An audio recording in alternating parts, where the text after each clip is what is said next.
आज हम एनसीईआरटी हिंदी माध्यम की क्लास 7 के विज्ञान का चैप्टर नंबर 7 गति, दूरी एवं समय के प्रश्न उत्तर बनाएंगे। तो चलिए शुरू करते हैं। सबसे पहले है सही गलत। पहला नंबर देखते हैं, दूरी का मात्रक मीटर है, तो इसको हम सही करेंगे।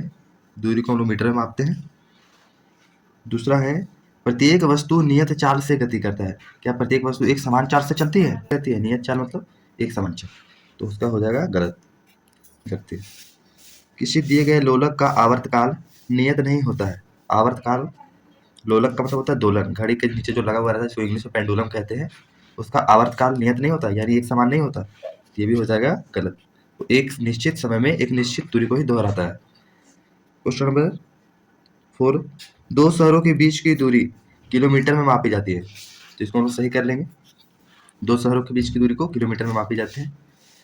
5वां नंबर प्रश्न है, रेलगाड़ी की चाल मीटर प्रति घंटा में व्यक्त की जाती है, तो ये हमारा गलत हो जाएगा। ये हमारा गलत हो जाएगा। रेलगाड़ी की चाल किलोमीटर प्रति घंटा में व्यक्त की जाती है, ना कि मीटर प्रति घंटा में। बढ़ते हैं दूसरे प्रश्न की ओर। दूसरा नंबर प्रश्न है, मिलान कीजिए। तो दूरी का मूल मात्रक हो जाएगा मीटर।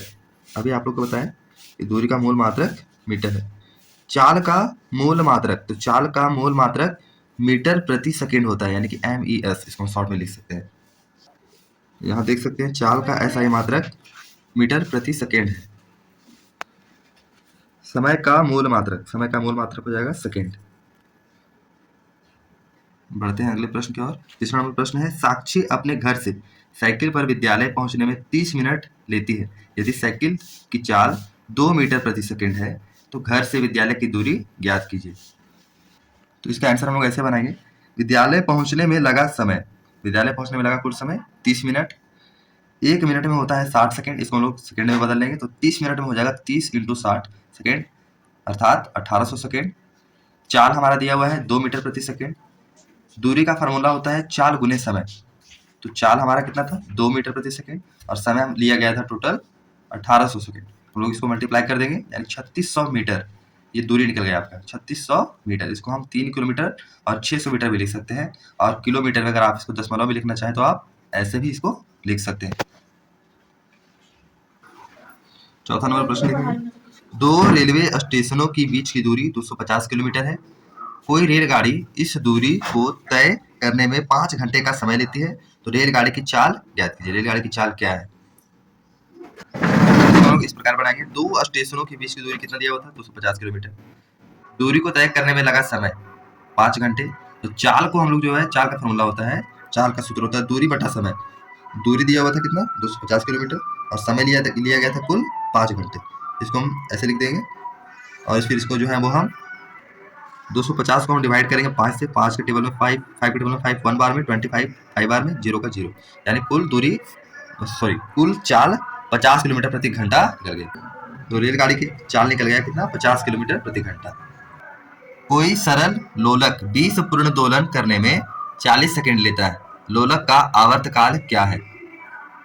इसे लोलक कहते हैं, घड़ी के नीचे का जो पेंडुलम होता है उसको लोलक कहते हैं। ये एक गति को दोहराता है, इसको एक दोलन कहते हैं। एक दोलन को पूरा करने में लिया गया समय उसका आवर्तकाल कहलाता है। तो इसका इसका उत्तर हम लोग ऐसे लिखेंगे कि लोलक द्वारा पूर्ण दोलन की कुल संख्या, लोलक द्वारा पूर्ण दोलन की संख्या, तो 20 बार किया था।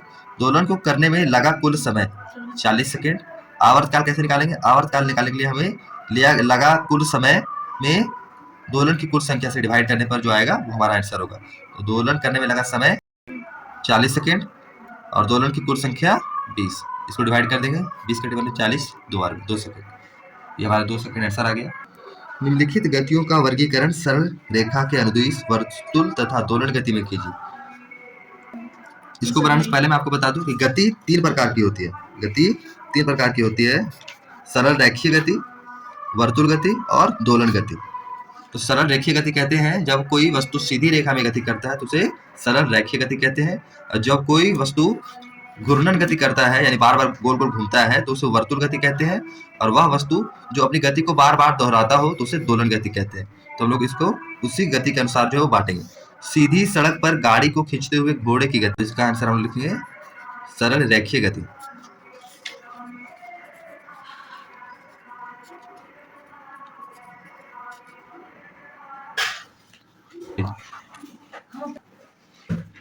दूसरा है दौड़ते समय आपके हाथों की गति। दौड़ते समय हमारे हाथ जो है वो आगे पीछे होते हैं, वो हो जाएगा दोलन गति।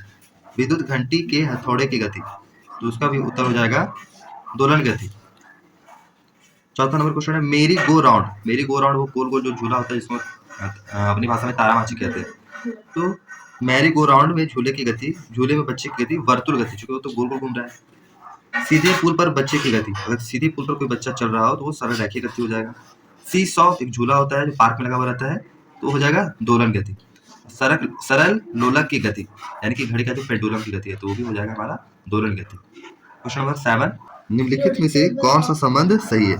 तो हमारा दूरी का फॉर्मूला होता है दूरी बराबर चाल गुने समय, यानी हमारा थर्ड वाला जो है वो इसमें सही हो जाएगा, दूरी बराबर चाल इंटू समय।